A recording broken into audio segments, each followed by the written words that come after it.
Thank you, Honorable Chair. Congratulations to the nominee on your nomination as the Deputy Minister for Education. I know where you are going, and I've sat in that seat before. I know you didn't get the time to also tell the country that you spent part of your youthful days in my famous hometown, Jachi. And so you and I share some relationship in regards to that, even though you were my fiercest critic whilst I was at the Ministry of Education.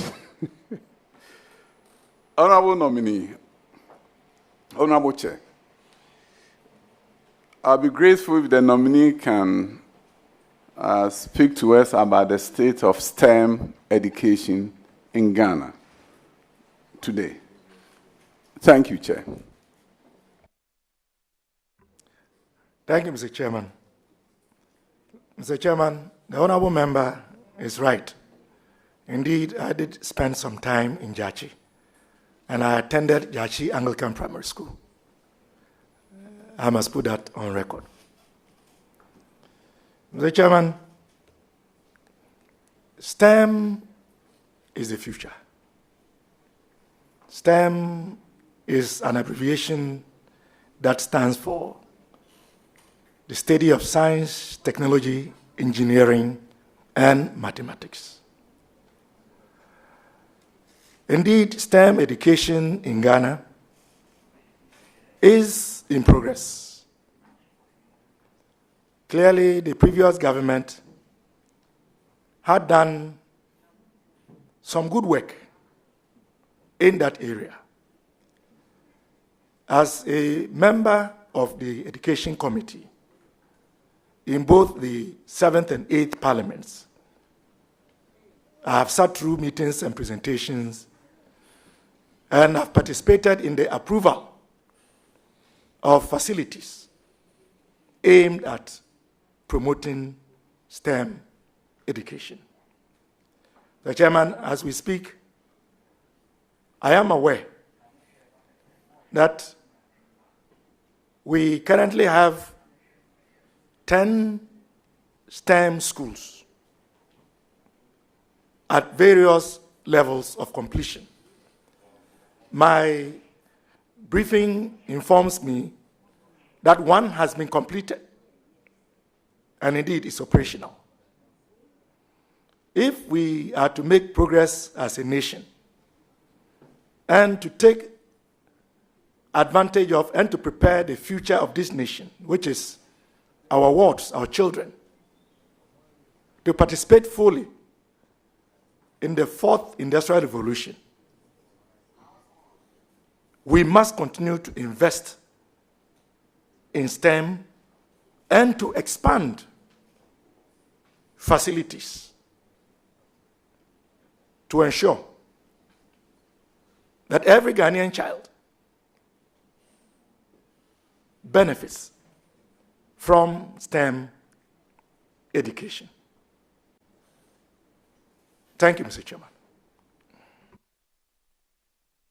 Minister, a follow-up or your next question? A follow-up, please. Okay, please go ahead. In terms of the briefing, 7 schools are operational and more to come. So that's 10 schools. That's just for the record. But I also would like, Mr. Chairman, with your permission, for the honorable nominee to share with us how their STEM is capital intensive.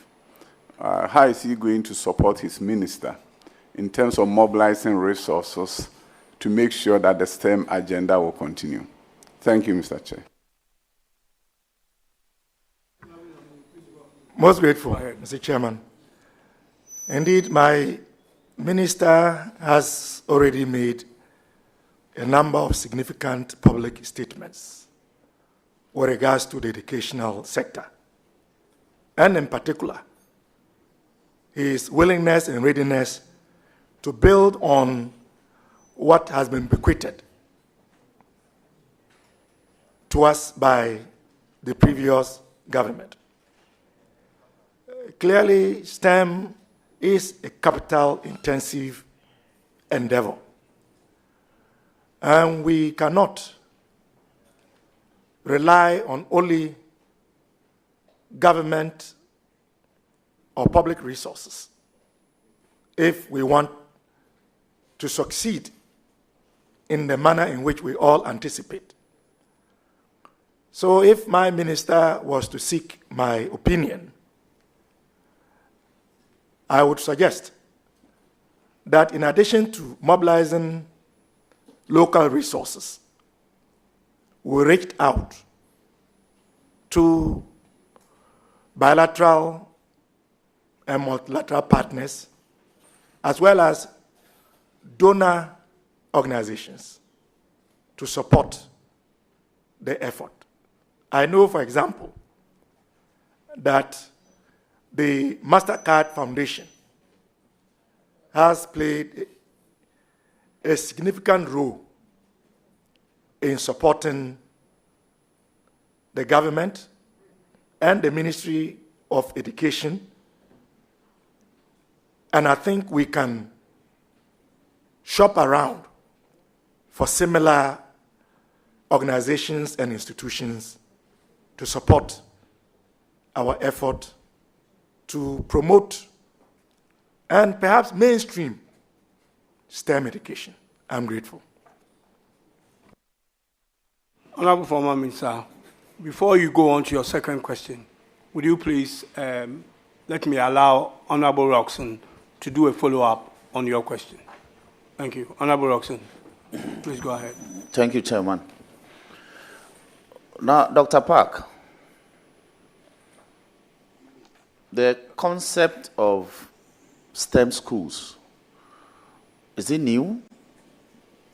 I am aware that when we were in secondary schools in the 90s, government introduced what we call the science resource centers, resource facilities, and even added buses. Now, how is that different from, so essentially the STEM as a concept, is it new? Honorable Chair, the short answer is no. The concept of STEM is not new, but the concept of STEM schools is new. Now, if the concept of STEM and STEM schools is not new, can you briefly tell us when STEM was introduced into our educational system in this country? Briefly. Very well, Mr. Chairman. Mr. Chairman, I don't have this information immediately available, but I am certain that the concept of STEM is not new. I'm grateful. Chairman, that will be all. Thank you very much. Mr. Minister, please continue with your second question. Thank you. My second question, Honorable Chair, is to ask the nominee, based on his briefing at the ministry, what subjects have been offered in the STEM fields that has never been offered in this country before. Grateful, Mr. Chair.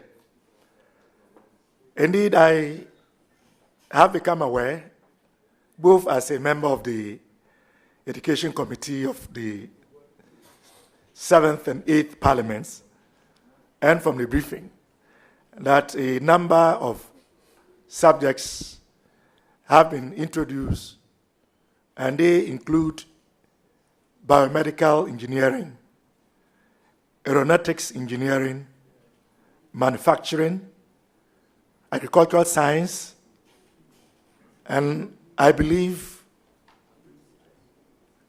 yes, these are the ones I can remember for now. I'm grateful, Mr. Chairman.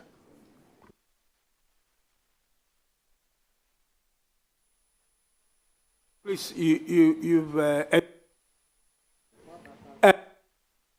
please answer the question, if you haven't done. Oh, you Honorable going Chair, I for, have. you going for a third question? All right, not a follow-up, a third question. And that will be your final question. Yeah.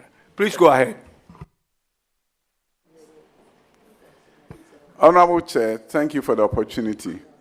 My last question is on the implementation of the free senior high school, specifically on the feeding of the students. We've heard a lot of things during the campaign time, manifesto time. I want to find out from the nominee, based on his briefings, how are the students going to be fed by your government? Thank you. Grateful, Mr. Chairman. Indeed, one of the topical issues that dominated the 2024 electioneering campaign was the way forward with regards to how best to address some of the challenges affecting the free senior high school program. And one of them was in the area of feeding.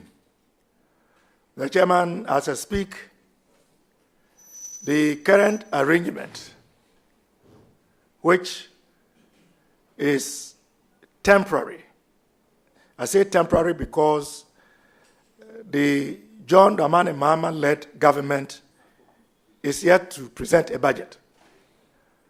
So the intervention that has been made at the moment is to provide resources to the heads of the institutions to procure food to feed the students. That is the current arrangement. I'm grateful. Mr. Minister, I believe you've exhausted your question, unless... Yes, you are done. You've done your 3 questions. Thank you very much. Follow-up to what? A follow-up to your 3rd question. And to congratulate him. You are encouraging him to do a follow-up, or he wants to do a follow-up? All right, okay. Minister, go ahead. Honorable nominee, I congratulate you in advance, and I believe that when you sit in the seat at the ministry, it's going to be an interesting one. But you can always now call on the Education Committee, and we'll support you to succeed. Thank you. I'm grateful, Mr. Chairman, and I'll do just that.